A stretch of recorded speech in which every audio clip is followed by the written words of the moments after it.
السلام علیکم بچوں، آج ہم ماحولیات 1 سے سبق نمبر 2 زمین کی گردش کا مطالعہ کریں گے۔ زمین کی گردش یعنی زمین کا گھومنا۔ زمین کی 2 طرح کی گردش ہوتی ہے، ایک محوری گردش، دوسری مداری گردش۔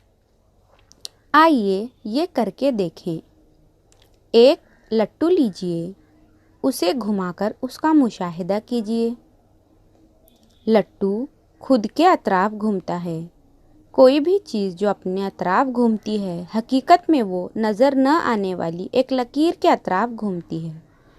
کسی چیز کا خود کے اطراف گھومنا محوری گردش کہلاتا ہے۔ وہ چیز جس نظر نہ آنے والی لکیر کے اطراف گھومتی ہے، اسے اس چیز کا محور کہتے ہیں۔ اس تصویر میں لٹو کو دیکھیے، یہ گھومنے پر اس کا ایک محور تیار ہو رہا ہے جو کہ ہمیں نظر نہیں آتا۔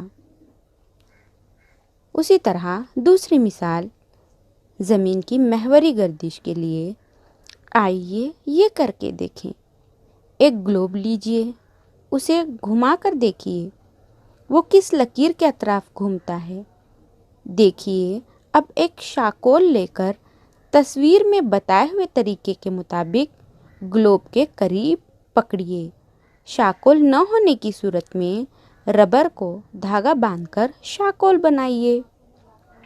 آپ دیکھیں گے کہ شاکول اور زمین کا محور، یہ دونوں لکیریں ایک دوسرے کے ساتھ زاویہ بناتے ہیں، یعنی زمین کا محور جھکا ہوا ہے۔ ایسے جھکے ہوئے محور کی حالت میں ہی زمین گھومتی رہتی ہے۔ تصویر میں زمین کا محور NS لکیر کے ذریعے بتایا گیا ہے، یعنی نارتھ ساؤتھ۔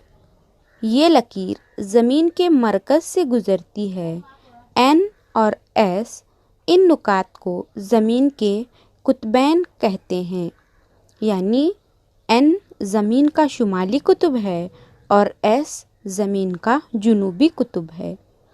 شمالی اور جنوبی قطبین کے بیچوں بیچ زمین کی سطح پر ایک دائرہ بنائیں تو زمین کے 2 مساوی حصے ہوتے ہیں۔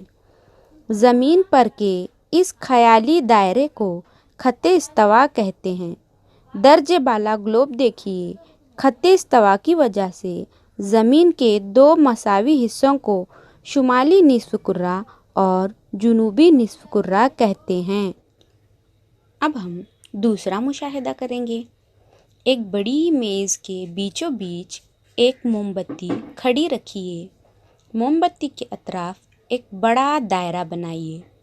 اس دائرے کے ایک نقطے پر گلوب رکھیے۔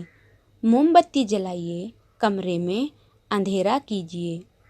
فرض کیجیے کہ موم بتی سورج ہے۔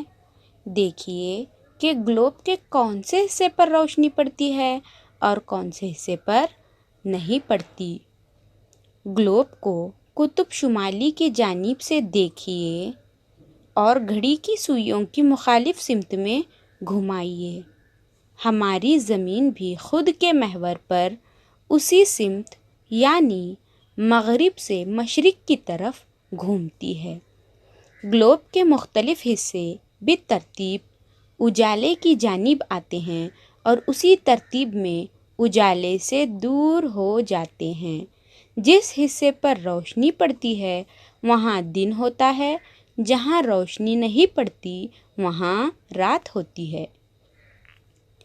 اگلا تصور طلوع آفتاب اور غروب آفتاب۔ آئیے یہ کر کے دیکھیں۔ ایک لال رنگ کی ٹکلی، یعنی اس کو ستارہ مان لیجئے، اسے گلوب پر چپکائیے۔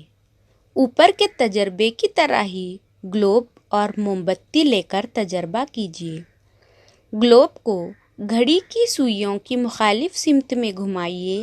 لال ٹکلی پر گلوب کی کس حالت میں طلوع آفتاب، دوپہر اور غروب آفتاب ہوتا ہے، اس کا مشاہدہ کیجیے۔ لال ٹکلی پر ایک بار طلوع آفتاب ہونے کے بعد دوبارہ طلوع آفتاب کب ہوتا ہے دیکھیے۔ آپ دیکھیں گے کہ جب زمین کا اپنے محور پر ایک چکر پورا ہوتا ہے، یعنی ایک محوری گردش پوری ہوتی ہے، تب لال ٹکلی پر دوبارہ طلوع آفتاب ہوتا ہے۔ زمین کی ایک گردش کے اس وقفے کو ہم یوم کہتے ہیں۔ یوم یعنی دن۔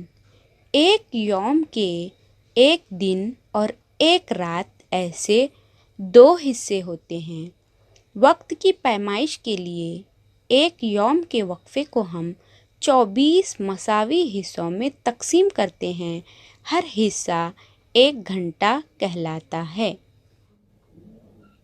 اگلا تصور سال۔ آئیے یہ کر کے دیکھیں۔ گلوب کو میز پر بنائے ہوئے دائرے پر آگے سرکائیے۔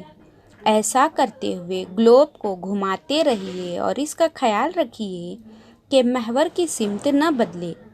دائرے پر آگے سرکتے ہوئے گلوب دوبارہ ابتدائی جگہ پر آ جائے گا۔ اسی طرح زمین بھی اپنے محور پر گھومتی ہوئی سورج کے اطراف گردش کرتی رہتی ہے۔ زمین کو سورج کے اطراف ایک چکر لگانے کے لیے جتنی مدت درکار ہوتی ہے اسے سال کہتے ہیں۔ ایک سال میں تقریباً 365 دن اور 6 گھنٹے ہوتے ہیں۔ لیپ سال۔ گریگورین کیلنڈر میں ایک سال کے 365 دن مان لیے گئے ہیں۔ اس کے معنی یہ ہیں کہ ہر سال میں 6 گھنٹے کم مانے جاتے ہیں، یعنی 4 سال میں 24 گھنٹے یا ایک مکمل دن کم ہو جاتا ہے۔ اس دن کو گریگورین کیلنڈر میں ہر چوتھے سال فروری کے مہینے میں ایک زائد دن جوڑا جاتا ہے۔ اس سال فروری کا مہینہ 28 کی بجائے 29 دن کا ہوتا ہے اور وہ سال 365 کی بجائے 366 دن کا ہوتا ہے۔ اس سال کو لیپ سال یا لیپ ایئر کہتے ہیں۔